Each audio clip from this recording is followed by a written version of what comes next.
Kim, congrats on the film. And you have such a cool role here. Dana Abraham's character is kind of losing his mind. You're giving him advice and guidance in the background. What really attracted you to this role of Denver? Yeah.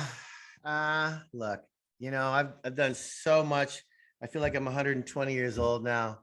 I've done so many movies and so much TV and so much stage that when little scripts like this come across your desk, right, and sent to you by your people, and they go, you're not going to want to do it, but it's kind of cool writing, and you read it, and the pandemic had just started. It's 2020. It was like September, October 2020, maybe August.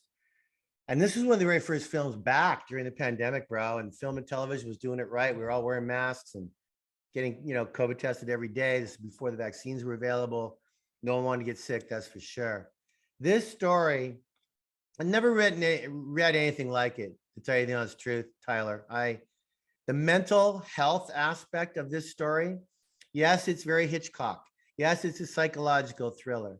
Yes, it's a bit horror. Yes, it's a bit fucking crazy. But it's the mental health aspect of this kid, Dana Abraham, who plays Claire Monty, his character and what he went through as a young man, as a boy, from this foster home to becoming this massive tycoon hit tech giant, to then at the beginning of the movie, he loses everything, and he's losing his mind, and he goes to a psychiatrist, and played by my daughter, Brenna Coates. How amazing was she, right? I mean, that fucking kid was so good. Brenna, I'm so proud of her. Such a great actor. And he's sitting in that office, and then we go on this ride with Dana. We go into his mind, and we go on this ride. And we don't know, is it real? Is it in his head? Is it real? Is it this? Bop, bop, bop.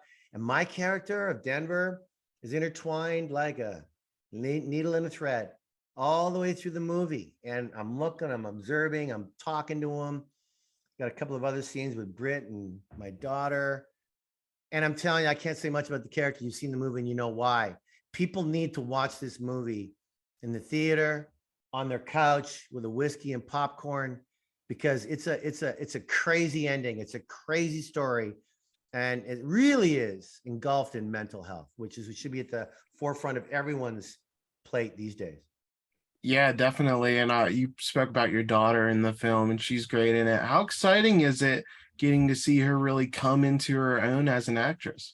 Yeah, it's really great, man. I mean, that kid, the funny thing is she's been the real actor. She's the real Coates actor from day one. I stumbled into it, Tyler. I was at, college, university, and I took an acting class for fun, and I was gonna be a history teacher, and didn't even know what a soliloquy was. And then 25 plays later, and then Toronto, and then here I'm this Kim Coates guy, and my daughter's born, Boop, the older one, Brenna, or Kyla, her oldest sister. She's a rock star right here in LA, working with LA County and still trying to save America. God bless her. But Brenna went to NYU, auditioned to get in, got in, Tisch Acting Academy. She's a star at the school. She got into this play called The Wolves, which started at Poughkeepsie, then the Duke Theater, then went to Lincoln Center. She's won a Dora Award and a Drama Desk Award for her acting in The Wolves, one of the greatest plays the New York Times said in the past 25 years.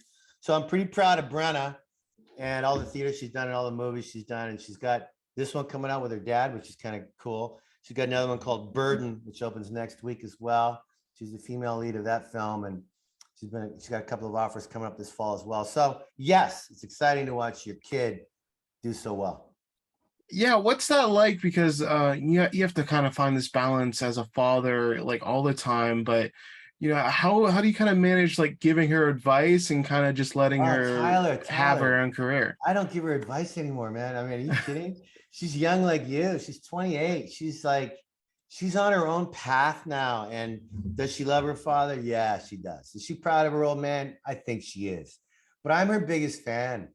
And she'll come to me sometimes with a question about the business, or someone said this, what does it mean? Or Dad, what have you done in this situation? But no, she's her own acting machine now, and it's really exciting to watch. That's awesome. And so much of this film revolves around that relationship between you and Dana, and you guys share some really powerful moments. How was it like having him as a scene partner? How good was this guy? I mean, Yeah. right? Tyler, how fucking good. I mean, he reminded me of a young me. Like my character in Waterworld, like that wacky, homeless on the ocean, wacky.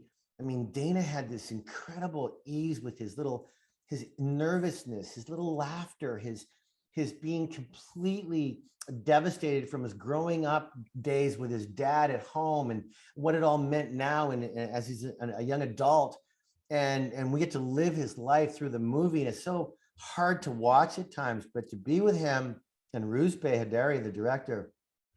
I mean, I'm the kind of actor, Tyler, you probably know this about me. You've seen enough of my work. I know the lines and then I forget them. I mean, I learn them and then I forget them. You can't be real if you are doing the lines the way the line. You can't. That's not acting. You'll get picked out. Like I don't know what I'm going to say to you right now. You don't know what you're going to say to me right now. So you got to know it and then you let it go. And Dana and I, we let it all go. I mean, I came up with that always and forever and always and forever. That was just something that just came out on one of the takes, and then we loved it so much we used it through the whole film. So you're my favorite. You're my favorite. That was also just a line that Kim Coates came up with that seemed to fit Denver Kane, who I played. So yeah, no, I'll do a million movies with Dana. He's that good. That's awesome. And you've had such a celebrated career, like you mentioned, and one of your earliest roles was a gang member in Miami Vice. Do you remember that role? Like it's pretty funny that you were even getting like biker gang roles back then. No, come on, think about that. Miami bike, what was it? Bikers from Hell. I think it was Yeah. like Viking bikers from hell or something like that. Yeah, Don Johnson, man, he cracked my head open. I had stitches. I never left the set. They put one of those Band-Aid things in the back of my head. I wasn't going to get pushed around by Don Johnson. He was a star. I just had a little guest star, but I got my first O1 visa on that show. I'm a proud Canadian boy. I'm both now. I have both passports, obviously. But yeah, man, I was just a little Canadian guy who came right up from Stratford and got cast in Miami Vice right away. And then all the theater and the Broadway and Last Boy Scout. And just went on and on and on from there. And you got the return as Tig in Mayans MC. What was it like revisiting that character after so many years away? Did you see it, Tyler? Were you able to watch it? Yeah, it's awesome. Yeah, it's pretty awesome, right? I mean, to have them come back to me to want to put a little icing on that final show of the fourth season.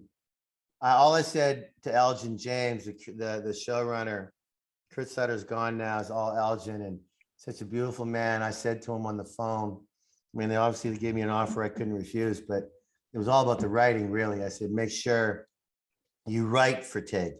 I can't just come and have one little stupid little breaking up a fight or I needed something. I needed something. And the two scenes that he wrote were so freaking good, so creepy and funny and violent. That first one in the hospital. And then come on, a 7-minute with Emilio Rivera, my brother, two old warriors talking about the good old days and what the future could bring, smoking a smoke. I mean, I was just really, really happy to be asked back. And it was strange as hell, really strange. And then my last question for you, Black Hawk Down recently turned 20, which is crazy. What's it like when you see your art like really persevering and still significant decades later? That's a really nice question and observation. I really mean that. Thank you for saying that, Tyler. Look, I have so many good, fond memories of Sam Shepard and, Ridley Scott, who directed it. And Sam's gone now, but I played golf with him 5 times. And Billy Fichtner and Eric Bana and I became best mates. Ewan McGregor, best mates. Tom Hardy, one of his very first films. I mean, you look at the names, Orlando Bloom, you look at some of the names on that show and how it was the first or second show for some of these young guys and the amount of the quality and how it's so revered in the Oscars that we won. And again, it's a movie about war and we're now with the whole Russia bullshit and just never stops. It seems war never stops. And so to be a part of that movie that was celebrated for what it said on that day for the Americans and the Mogadishuans was, I'm really, really happy I got to do that film. It was something I'll never forget. Awesome, Kim. Thank you so much for your time today. And as you were saying, Neon Lights, you got to see it. Some crazy stuff happens. I love you, man. Love you, man. I'll talk to you All soon, right. Tyler. Thanks. Thanks, Kim. See you.